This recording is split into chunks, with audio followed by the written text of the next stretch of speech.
Selamat siang semua. Siang.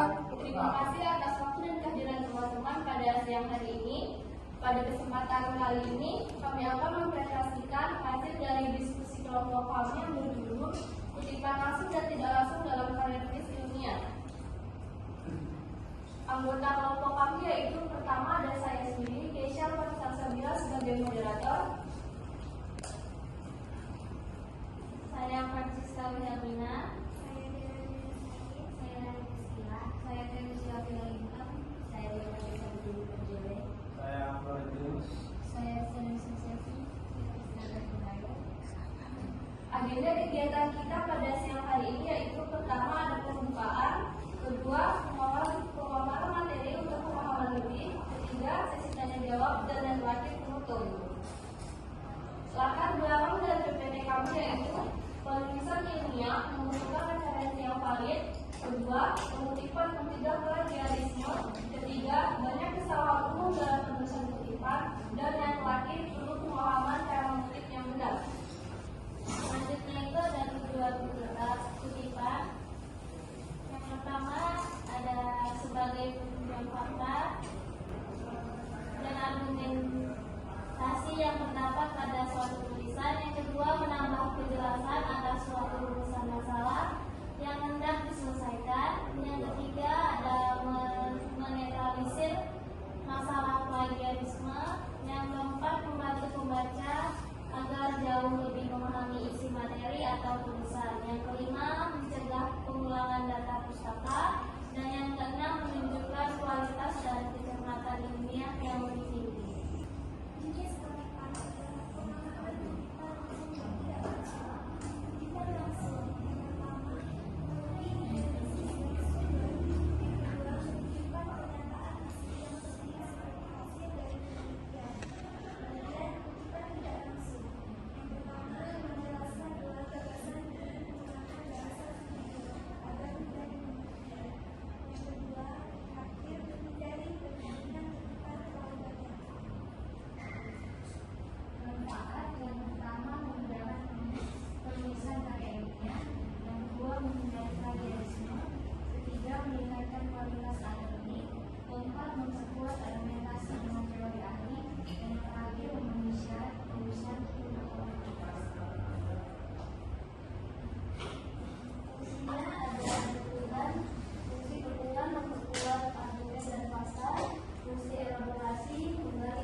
Kutipan langsung.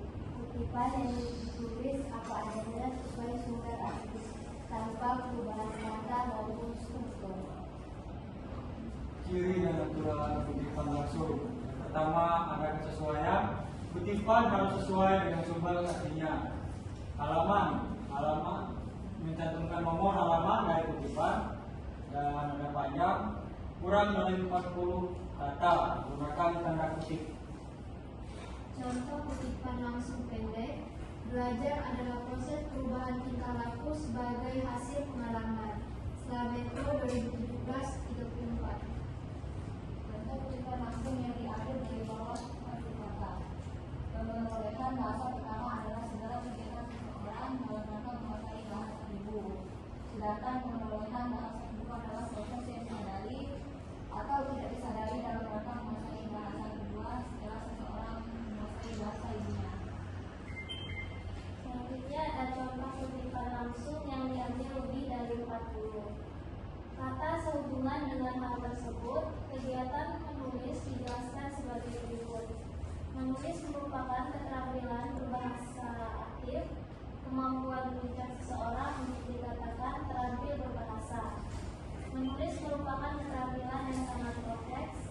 Menulis juga merupakan media untuk melestarikan dan menyebarluaskan informasi dan ilmu pengetahuan. Kutipan tidak langsung. Kutipan yang ditulis dengan bahasa menggunakan bahasa penulis sendiri, namun tetap merujuk ide asli.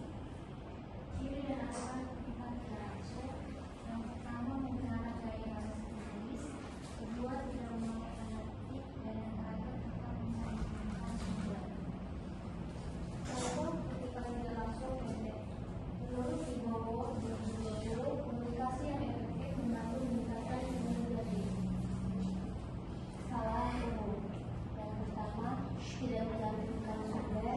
Yang kedua, format tidak konsisten. Yang ketiga, hanya mengganti beberapa kata, plagiarisme. Yang terakhir, kutipan terlalu panjang. Perbedaan kutipan langsung dan tidak langsung. Pertama ada aspek gaya bahasa tanda petik tujuan. Kutipan langsung asli, wajib, akurat. Kutipan tidak langsung diubah, tidak ada penjelasan. Tips mengutip dengan baik. Yang pertama, gunakan kutipan langsung hanya jika penting. Yang kedua, parafrase dengan memahami, bukan mengganti kata. Yang pertama, gunakan gaya sitasi yang konsisten. Yang kedua, catat sumber sejak awal. Studi kasus dan salah, belajar adalah perubahan tingkah laku. Tanpa sumber yang benar, belajar merupakan proses adanya perubahan perilaku.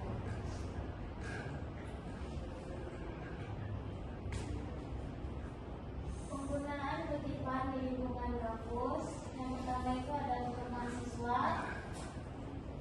Yang pertama, tugas kuliah, membuat makalah, esai atau review jurnal, laporan praktikum. Yang kedua, karya ilmiah, membuat skripsi atau tesis, disertasi,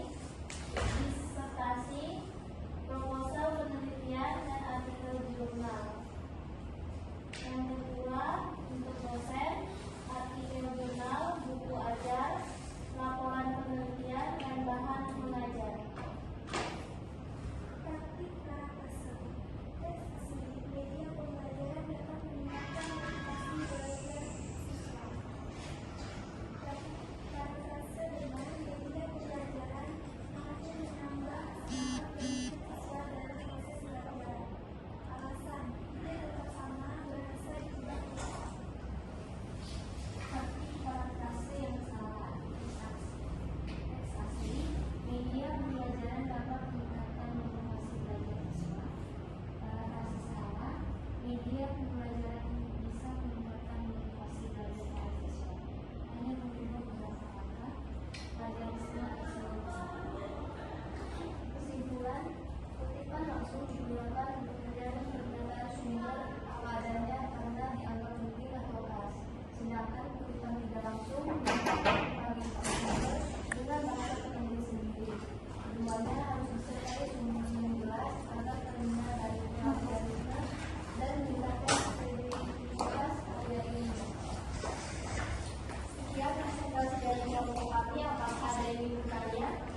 Perkenalkan, saya Gabriela Nini dari kelompok kedua yang bertanya. Yang pertama, apa saja kesalahan umum yang sering dilakukan dalam mengutip sumber? Yang kedua, bagaimana evolusi gaya kutipan mempengaruhi cara kita mengakui dan menghargai kontribusi intelektual dalam penelitian? Baik, saya akan menjawab pertanyaan kedua dari kelompok kedua. Bagaimana evolusi gaya kutipan mengenai cara kita mengakui dan menghargai kontribusi intelektual dalam penelitian? Jawabannya, evolusi gaya kutipan merupakan sistem formal dan standar untuk atribusi. Yang pertama, standarisasi, membuat kemampuan konsisten, misalnya ATA dan KA menggunakan verifikasi sumber. Yang kedua, integritas, menyediakan aturan yang jelas secara langsung mencegah plagiarisme. Yang ketiga, pengadaan, memungkinkan penghitungan kutipan menjadi dasar bagi metrik dampak yang menghargai kontribusi intelektual secara terukur. Singkatnya, gaya kutipan mengubah kemampuan dari informasi menjadi terstruktur, kredibel, dan terukur. Perkenalkan, nama saya Arkanto Suro, saya dari kelompok 4. Saya ingin bertanya. Yang pertama, bagaimana dampak plagiarisme terhadap reputasi akademis dan integritas ilmiah dan langkah-langkah apa yang dapat diambil untuk mencegahnya? Dan yang kedua, bagaimana peran kutipan dalam membangun dialog intelektual dan mendorong inovasi dalam berbagai bidang studi? Terima kasih. Saya akan menjawab pertanyaan dari kelompok 4. Yang pertama tadi, bagaimana dampak plagiarisme terhadap reputasi akademis dan integritas ilmiah dan langkah-langkah apa yang dapat diambil untuk mencegahnya. Sini jawaban kami adalah dampaknya dapat merusak seperti reputasi akademis sehingga menjadi sulit untuk dipercaya kembali dan dapat menghancurkan integritas dunia dan mendapatkan sanksi akademis dan hukum. Contohnya, yang pertama nilainya jelek, yang kedua nilainya dicorek, terakhir bisa.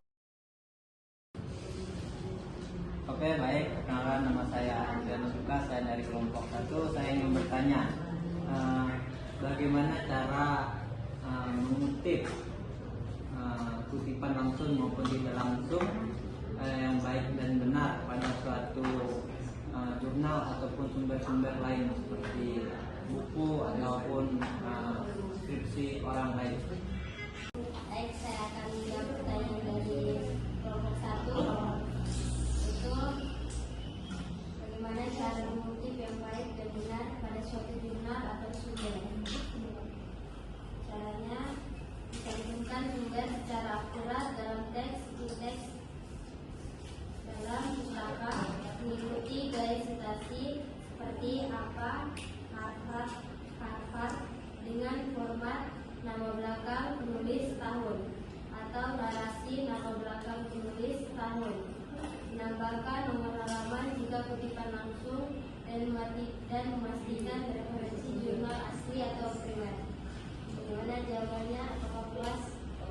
Ya, puas.